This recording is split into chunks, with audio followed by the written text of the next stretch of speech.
Voilà, bonsoir à tous. Merci Seigneur pour la liberté qui est la nôtre de pouvoir annoncer l'Évangile sur les places publiques, dans les rues, dans les quartiers. J'aimerais vous dire ce que nous annonçons sur les places publiques, c'est exactement ce que nous annonçons dans nos salles. Car nous n'avons pas honte du message de l'Évangile. Le message de l'Évangile, c'est le centre du message de l'Évangile, c'est Jésus-Christ. Nous n'avons pas d'autre nom à présenter. D'ailleurs, s'il n'y avait pas eu Jésus, on n'aurait pas connu Abraham, Pierre, David, Joseph, Jacques, Jean. On ne les aurait pas connus parce que tout simplement, le centre du message de l'Évangile, c'est Jésus-Christ. Et comme on l'a entendu tout à l'heure, Dieu a tant aimé le monde qu'il a donné ce qu'il y avait de plus cher, son propre Fils, afin que quiconque croit en lui ne périsse point, mais qu'il ait la vie éternelle. Permettez-moi ce soir d'ouvrir ce message par la lecture d'un passage dans Romains chapitre 3, au verset 25. Il est dit ceci, « C'est lui, il est question de Jésus, que Dieu a destiné à être une victime propitiatoire pour ceux qui auraient la foi en son sang, afin de montrer sa justice. » Ici, dans ce passage, il est question du sang, à ceux qui ont la foi en son sang. Hébreux 12, 24, il est écrit aussi que le sang de la rédemption, c'est-à-dire de Christ, parle plus que celui d'Abel. Le sang parle. Il y a un message dans le sang de Christ. Il y a un message puissant dans le sang de Jésus-Christ. Dans le premier texte que nous avons lu, il est dit « C'est lui que Dieu a destiné et il n'y a pas d'autre médiateur. » L'apôtre Paul le dit « Il y a un seul Dieu et aussi un seul médiateur entre Dieu et les hommes. » C'est Jésus-Christ fait homme. On pourrait se poser la question « Pourquoi Jésus et pas un autre? Pourquoi le Christ? Pourquoi lui et pas un autre ?» Tout simplement, c'est que Jésus-Christ est venu accomplir ce que personne ne pouvait faire, ce que nous ne pouvions pas faire, payer la dette de nos péchés. La Bible est formelle, le salaire du péché, c'est la mort. Mais le don gratuit de Dieu, c'est la vie éternelle en Jésus-Christ. Jésus est venu accomplir une mission. Sa mission n'était pas de créer une religion. Sa mission n'est pas simplement de créer des mouvements, mais Jésus est venu obéissant jusqu'à la croix. Et à la croix, il fallait que son sang coule pour avoir la réconciliation avec Dieu, pour avoir la rédemption de nos fautes, la purification de nos péchés. Ce soir, nous pouvons dire que si nous pouvons nous approcher de Dieu, c'est à cause du sang de Christ versé à la croix du Calvaire. Mes amis, le sang de Jésus nous ouvre la route du ciel, nous ouvre la présence de Dieu. Si on peut avoir part à la communion avec le Créateur, le Dieu vivant et vrai, c'est à cause du sang de Jésus-Christ. En dehors du sang de Jésus, nous ne pouvons pas être en communion avec le Seigneur et le Créateur de toutes choses. On sait, créole, il dit souvent, le sang, il cause. Je me rappelle, lorsque je suis arrivé à La Réunion, il y a 35 ans, mon fils, il était tout petit, il n'avait jamais vu sa grand-mère, et alors qu'on était encore derrière la vitre, il voulait attraper la grand-mère, et ma belle-mère a dit une phrase, « Le sang, il cause ». Créole, il dit, le sang, il cause. Il y a un message dans le sang. Et c'est vrai, il y a beaucoup de sang quand on regarde, il y a le sang de la terreur.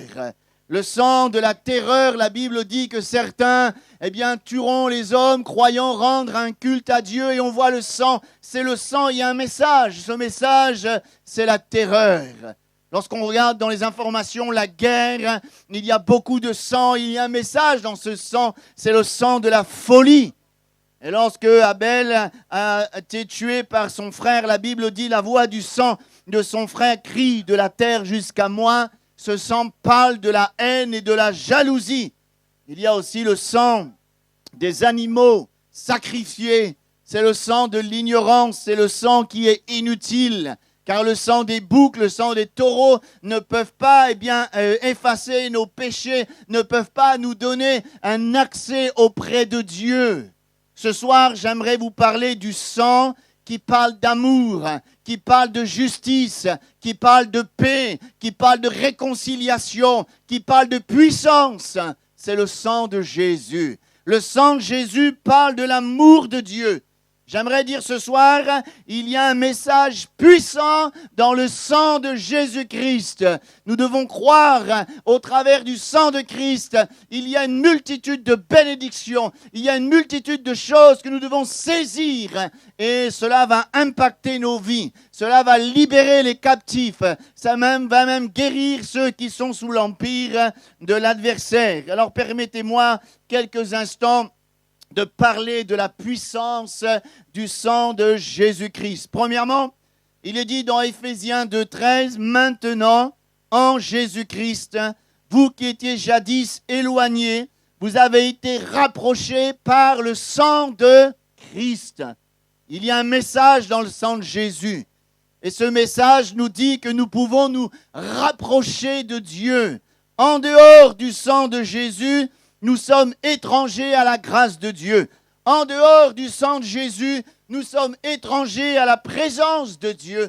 En dehors du sang de Jésus, nous sommes étrangers au royaume de Dieu parce que le péché nous prive de la gloire de Dieu.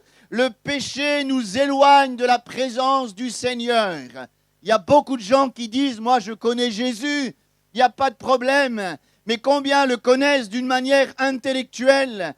Ils le connaissent au travers de religions, ils le connaissent au travers des coutumes, ils le connaissent d'une manière intellectuelle. Mais avez-vous une communion avec le Seigneur, un cœur à cœur, dans l'intimité, être dans sa présence, lui avec vous, vous avec lui. Cela n'est pas possible en dehors du sang de Jésus. Et si quelqu'un ce soir sur cette place publique a soif de connaître la présence glorieuse de Dieu, approchez-vous au moyen du sang de Jésus qui vous rétablit, qui vous rapproche de la présence du Seigneur. Oui, comme je l'ai dit, ce ne sont pas le sang des animaux, le sang des taureaux, des boucs qui peuvent nous rapprocher de Dieu, mais le sang de Jésus nous donne un libre accès dans la présence de Dieu. Et j'aimerais vous dire que la présence de Dieu, elle est bienfaisante. N'ayons pas peur de Dieu.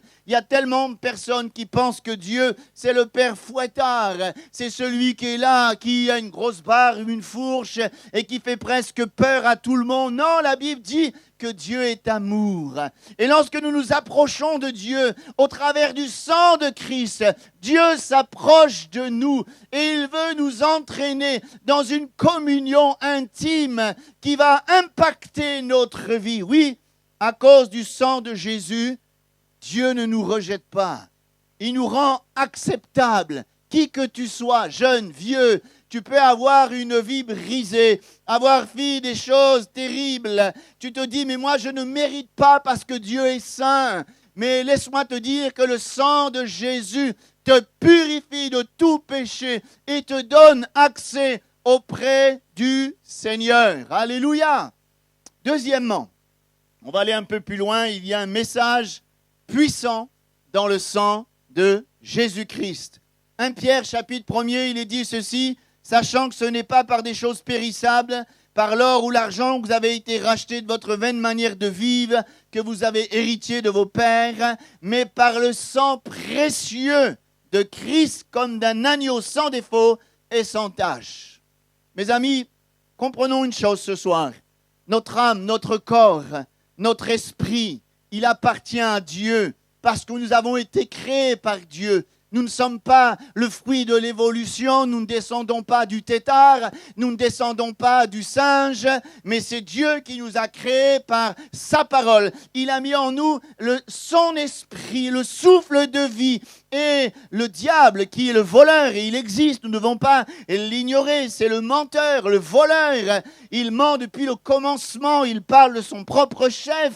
Lui, il a un but, égarer les hommes dans le mensonge, les faire chuter dans le péché, à cause de cela, les vouer à l'échec. Il y a tellement de personnes qui disent « mais moi je suis libre ». J'avais un ami qui était tatoué de la tête aux pieds et sur son bras il s'était écrit « ni Dieu ni maître ». Alors qu'il était esclave de la drogue, de l'alcool, de la violence, de la haine. Il était esclave. La Bible dit ceci, que l'homme est esclave de tout ce qui a triomphé de lui. Mais nous n'en avons pas la capacité.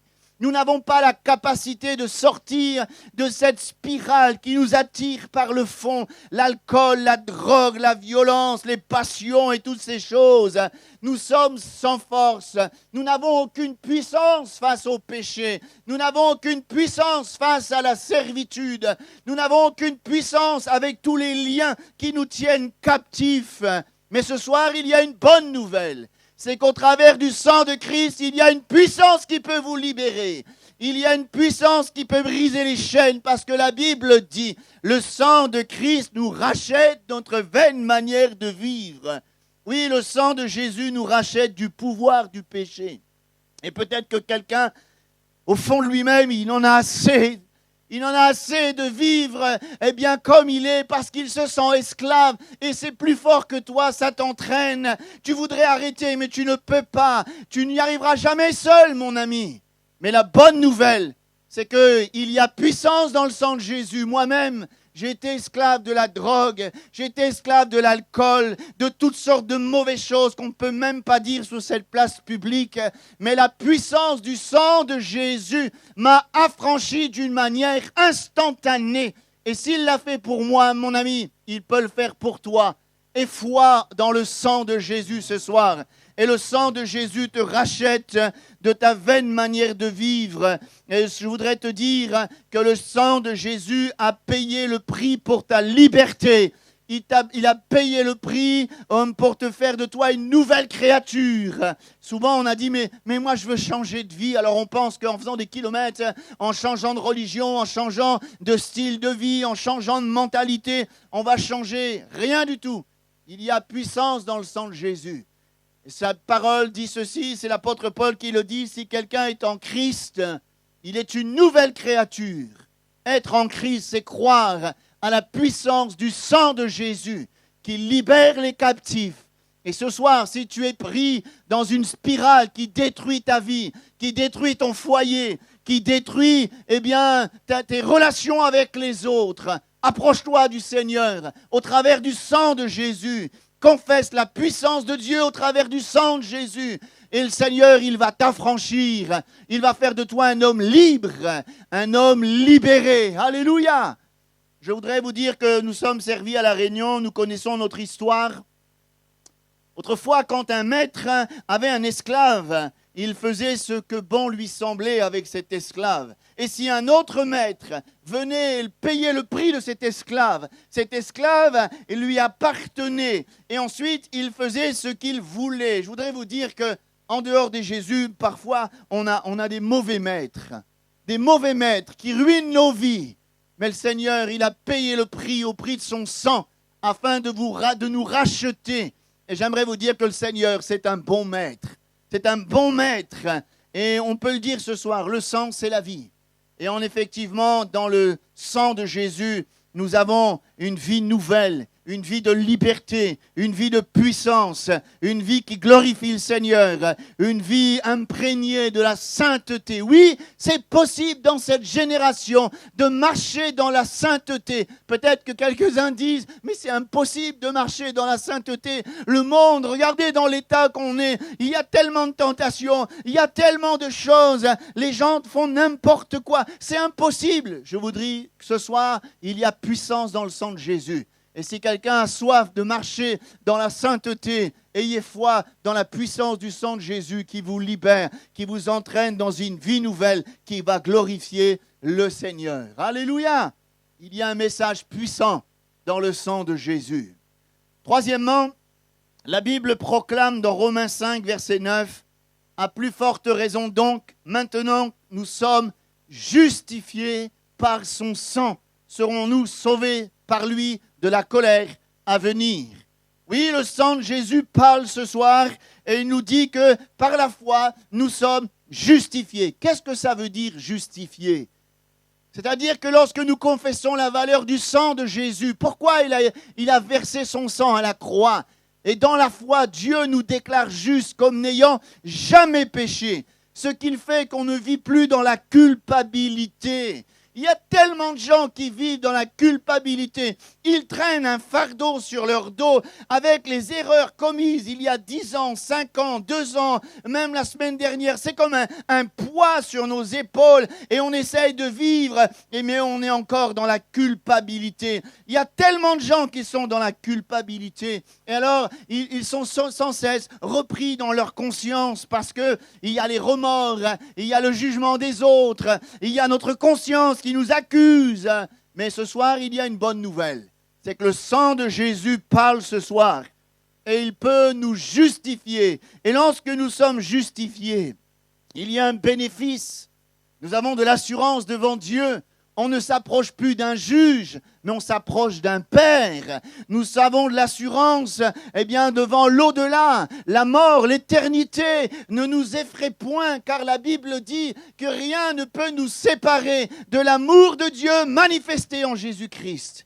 On a de l'assurance devant l'accusation du diable, l'assurance devant notre conscience, l'assurance devant nos hommes, devant les hommes qui peut-être nous jugent, nous accusent, oui. Quand Dieu nous justifie, la Bible dit qu'il n'y a maintenant plus de condamnation pour ceux qui sont en Jésus-Christ. Peut-être que ce soir, tu es culpabilisé, tu vis le remords, tu vis comme quelque chose, tu es emprisonné par ton passé. Oui, le sang de Jésus te libère de ces choses et il t'amène plus loin, il t'amène dans la liberté. Je crois que le sang de Jésus nous amène à une vraie liberté. Alléluia.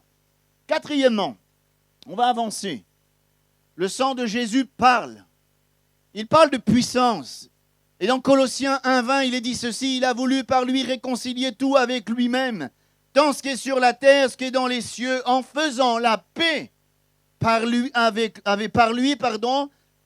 sang de sa croix.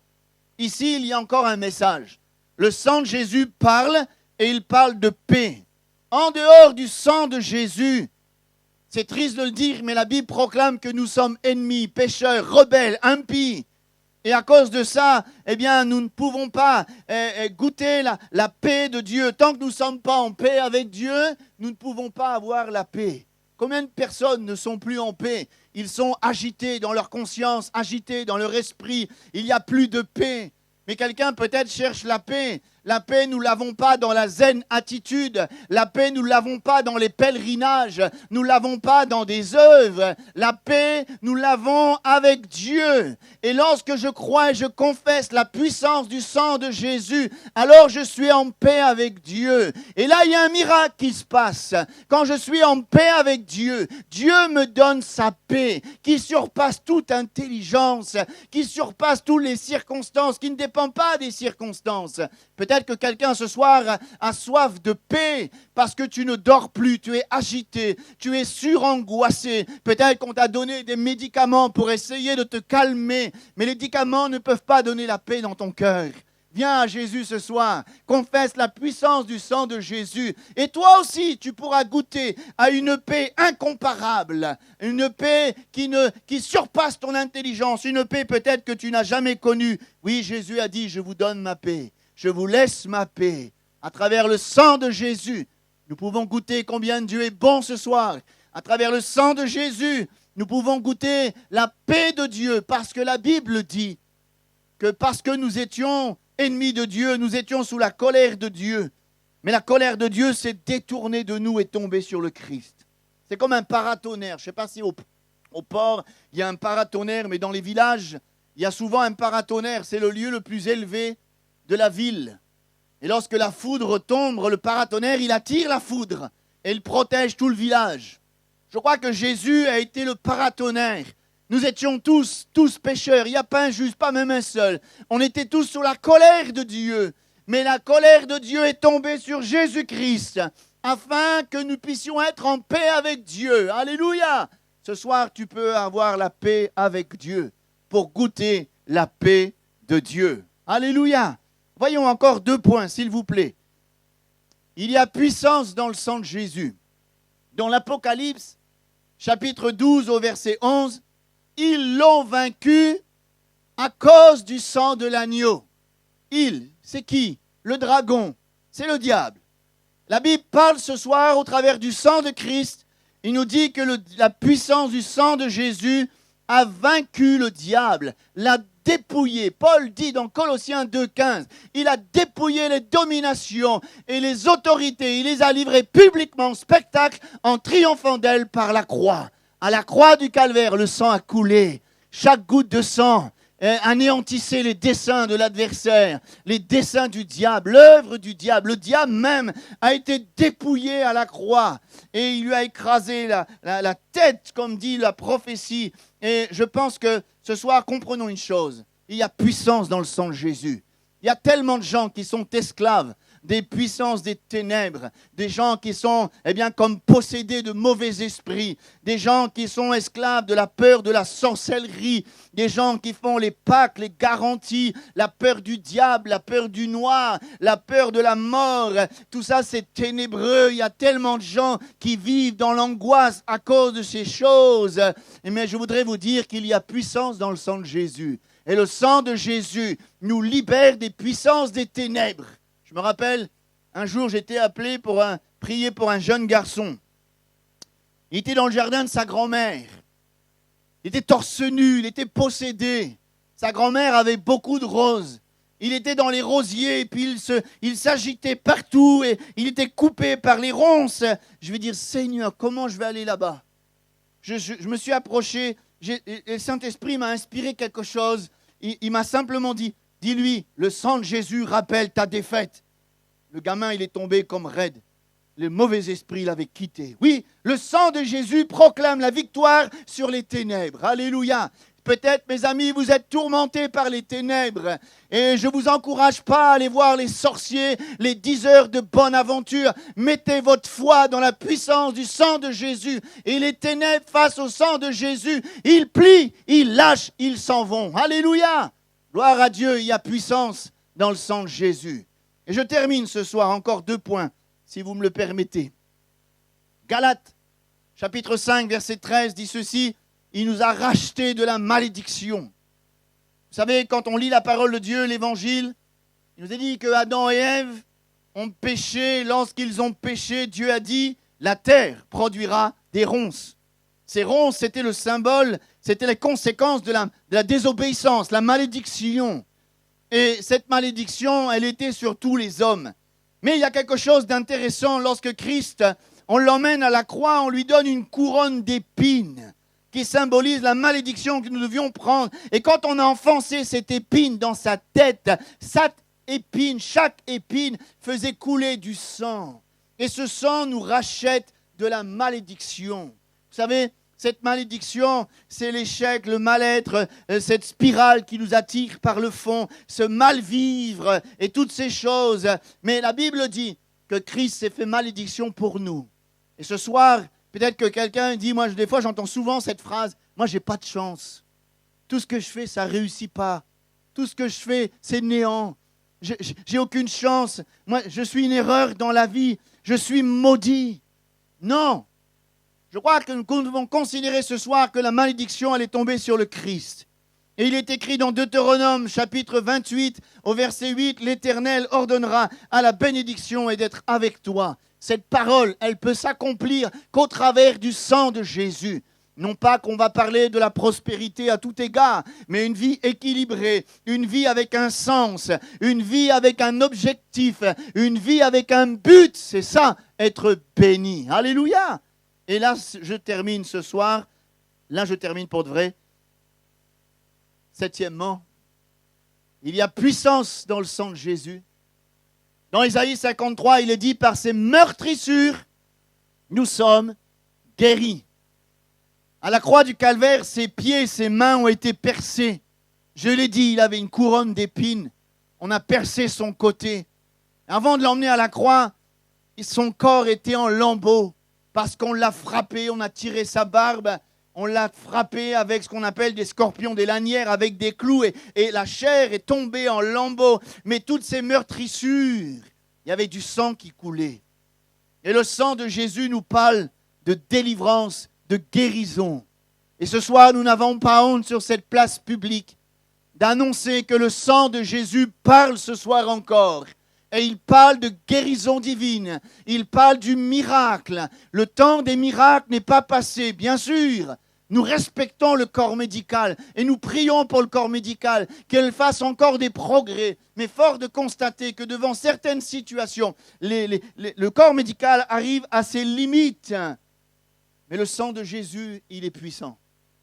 Le sang de Jésus apporte la délivrance.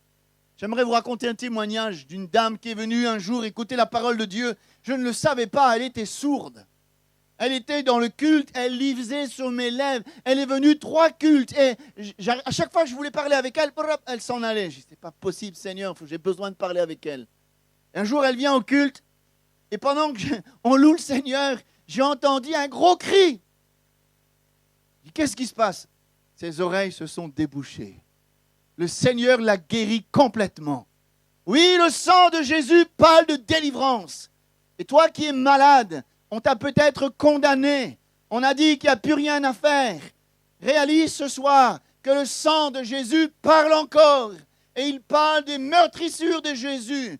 Et il parle de la guérison divine. Il parle du miracle ce soir. Oui, on n'a pas honte de croire au miracle et nous voulons le proclamer. Alors, oui, il y a puissance dans le sang de Jésus. Il y a même un écho puissant. Et je prie Dieu ce soir que cet écho résonne dans ton cœur, mon ami. Réalise que le sang de Jésus nous rapproche de Dieu. Le sang de Jésus nous rachète notre vaine manière de vivre. Le sang de Jésus nous justifie. Le sang de Jésus nous donne la paix. Le sang de Jésus nous délivre des ténèbres. Le sang de Jésus nous délivre de la malédiction.